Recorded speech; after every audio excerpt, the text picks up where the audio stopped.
E aí, pessoal? Tudo jóia? Hoje vamos falar sobre análise dimensional. Como resolver algumas questões de física usando apenas a matemática. Eu vou começar dizendo o seguinte: nem sempre dá certo essa matéria. Se você tiver que substituir numa fórmula para depois encontrar algum valor e substituir em outra, fica complicado usar essa matéria. Se no meio da fórmula aparecer algum tipo de soma ou subtração, também complica. Se houver alguma constante, meio, por exemplo, 1/3, 3 vezes alguma coisa na fórmula, esse método também não pega. Então, tome cuidado. Não tente usar logo de cara isso daí no vestibular. Resolva primeiro todas as questões que você conseguir resolver e, em última instância, você tenta usar isso. Eu não vou falar de física, eu vou falar de matemática. Vou falar das dimensões. Nós vamos começar falando um pouquinho sobre operações entre frações, multiplicação e divisão. Vejam só, se nós pegarmos x igual a A sobre B e y, C sobre D. Fazendo x vezes y, faremos A sobre B vezes C sobre D. Multiplicação de frações, fazemos numerador vezes numerador e denominador vezes denominador. Então, em cima colocaremos A vezes C e embaixo B vezes D. Agora, vamos fazer x dividido por y. X, A sobre B, dividido por y, C sobre D. É uma divisão de frações. Conserva-se a primeira e multiplica-se pelo inverso da segunda. Conserva a primeira, A sobre B, e multiplica pelo inverso da segunda, o inverso de C sobre D, D sobre C. Multiplicando os numeradores, AD, e os denominadores, BC. Ficamos com AD sobre BC. Outra maneira de fazer a divisão é pensar em numerador e denominador. X dividido por Y. X é o numerador e Y o denominador, se considerarmos uma única fração. Podemos colocar, então, na frente, na mesma linha do X, o A, e do Y, o B. A dividido por B. Como o y está sendo colocado embaixo da fração, à direita, C sobre D será colocado embaixo. Ficamos com A sobre B vezes C sobre D. B vezes C sobre D. O D que foi colocado embaixo pode ser colocado para cima da fração. Ficamos assim com AD sobre BC. Isso vai ser muito útil no cálculo dos exercícios. Em física, você deve conhecer pelo menos as dimensões, as unidades. Por exemplo, você calcula a velocidade. Escreve velocidade igual a 30 e deixa sem unidade, a resposta não está completa. Você deve saber que no sistema internacional, unidade de velocidade, metros por segundo. E é só você lembrar que metro é unidade de espaço, segundo, unidade de tempo. Então, metro por segundo é espaço por tempo. Você define a fórmula partindo da unidade. Vejam esses exemplos. Nós sabemos que a unidade da velocidade é metro por segundo. Então a fórmula seria velocidade igual metro é a unidade de espaço, ΔS, e segundo, unidade de tempo, ΔT. Velocidade é ΔS sobre ΔT. Por exemplo, aceleração.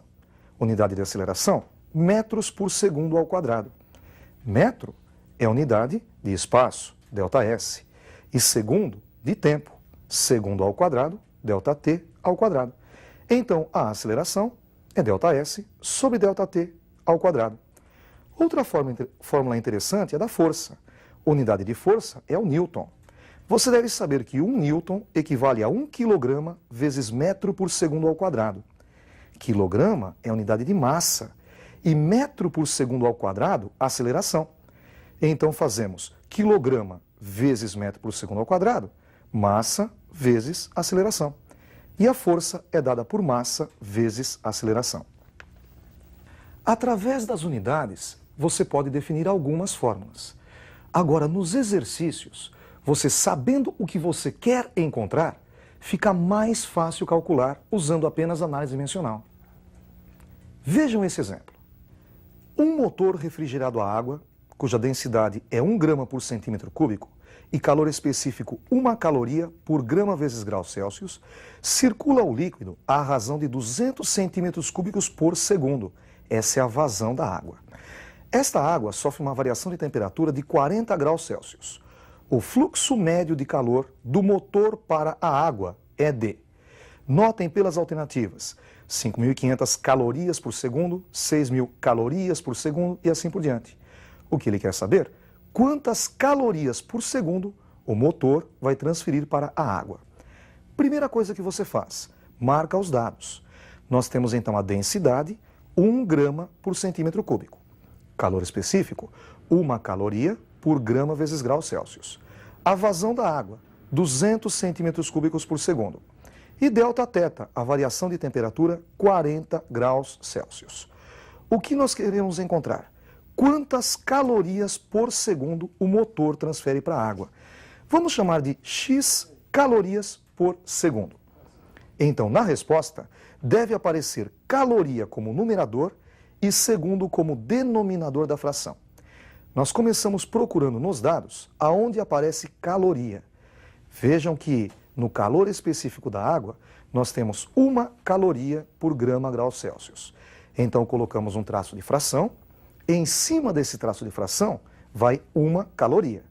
E embaixo aparece grama vezes grau Celsius. Notem que grama e grau Celsius não é interessante para a gente.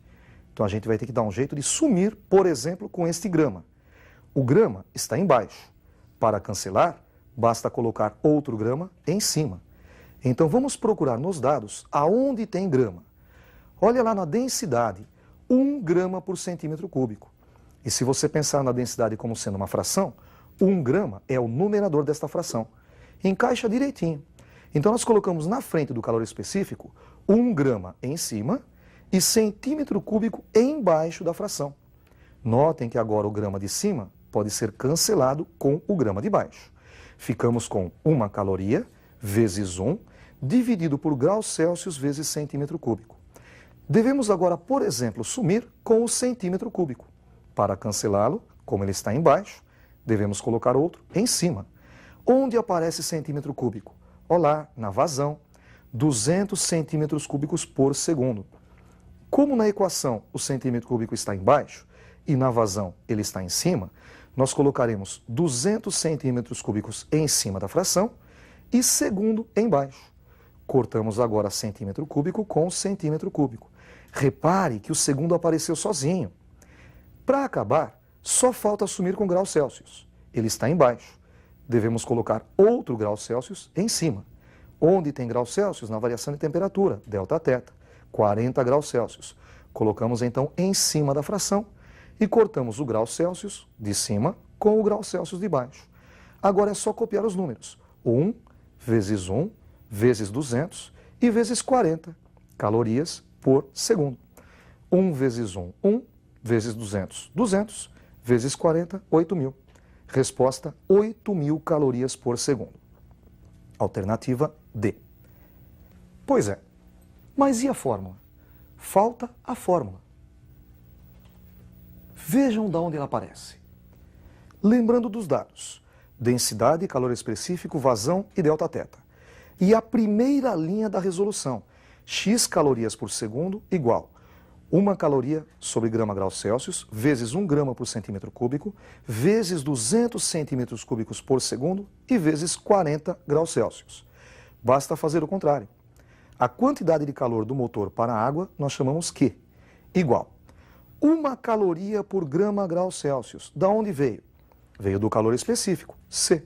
Então, substitui 1 caloria por grama grau Celsius pela letra C. Vezes, o segundo elemento é 1 grama por centímetro cúbico. Quem é? É a densidade, D. Vezes 200 centímetros cúbicos por segundo, é a vazão, Z. E vezes 40 graus Celsius, que é delta θ, coloca delta θ. E você montou a fórmula, Q é igual a C vezes D vezes Z vezes delta θ.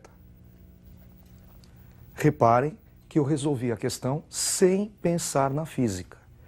Então, não é muito legal o que a gente está fazendo, mas é pelo menos mais um empurrãozinho para você. Veja outro exemplo. Um reator nuclear instalado às margens de um rio dissipa nas águas desse a potência de 2 vezes 10 a nona joules por segundo. Sabendo-se que a densidade da água é dada por 10 ao cubo quilogramas por metro cúbico e o calor específico 4.180 joules por quilograma vezes graus Celsius, calcule a vazão mínima da água do rio em metros cúbicos por segundo através do reator para que a temperatura da água não suba mais do que 10 graus Celsius. A primeira coisa a fazer é marcar os dados. A potência é 2 vezes 10 a nona joules por segundo, a densidade 10 ao cubo quilogramas por metro cúbico, calor específico 4.180 joules por quilogramas vezes graus Celsius e a variação de temperatura, como ele falou que a temperatura não deve subir mais do que 10 graus Celsius, a gente fixa a temperatura delta-teta em 10 graus Celsius. Ele pediu a vazão em metros cúbicos por segundo. Queremos saber quantos metros cúbicos por segundo. Vamos chamar de X. X metros cúbicos por segundo. Reparem que agora queremos metros cúbicos em cima e segundos embaixo. Onde tem metros cúbicos? Na densidade. Porém, repare que na densidade, metro cúbico é o denominador. Então, nós colocamos a densidade embaixo. 10 ao cubo quilograma embaixo. E o metro cúbico vai ser colocado em cima da fração. Nós invertemos a fração. Agora apareceu o quilograma como denominador. Devemos cancelar esse quilograma. Onde tem quilograma? No calor específico. E também está embaixo no calor específico. Devemos inverter essa segunda fração. Então, o calor específico será colocado embaixo. Note, 4.180 joules, que era o numerador, eu coloquei como denominador da fração. E o denominador, quilograma vezes graus Celsius, colocamos para cima. Agora já dá para cortar o quilograma com o quilograma. Apareceu o joule embaixo. Para cancelar, vamos colocar outro joule em cima.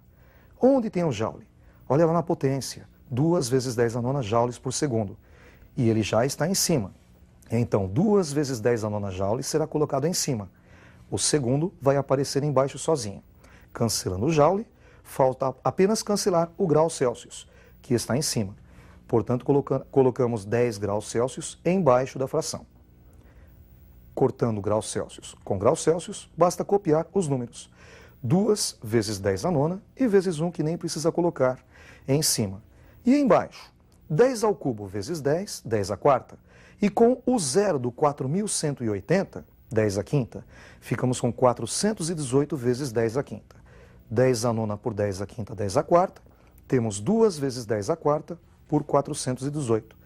20.000 dividido por 418, 47,84 metros cúbicos por segundo. Vamos montar a fórmula para encerrar a questão. Marcamos os dados, potência, densidade, calor específico e delta-teta. E pegamos a primeira fórmula, a primeira linha da resolução. X metros cúbicos por segundo igual. Notem que no traço de fração foi colocado 2 vezes 10 a nona joules em cima. E 2 vezes 10 a nona joules é a potência. Então ela vai ser colocada em cima do traço de fração. E no denominador da fração foi colocado 10 ao cubo quilogramas, que é a densidade, 4.180 joules, que é o calor específico, e 10 graus Celsius, que é o delta-teta. Então a densidade, o calor específico e o delta-teta serão colocados embaixo da fração. Portanto, a vazão é dada por P dividido por D vezes C vezes delta-teta. Esta é a fórmula.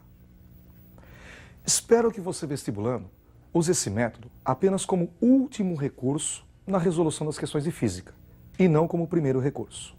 Um abraço, estudem bastante.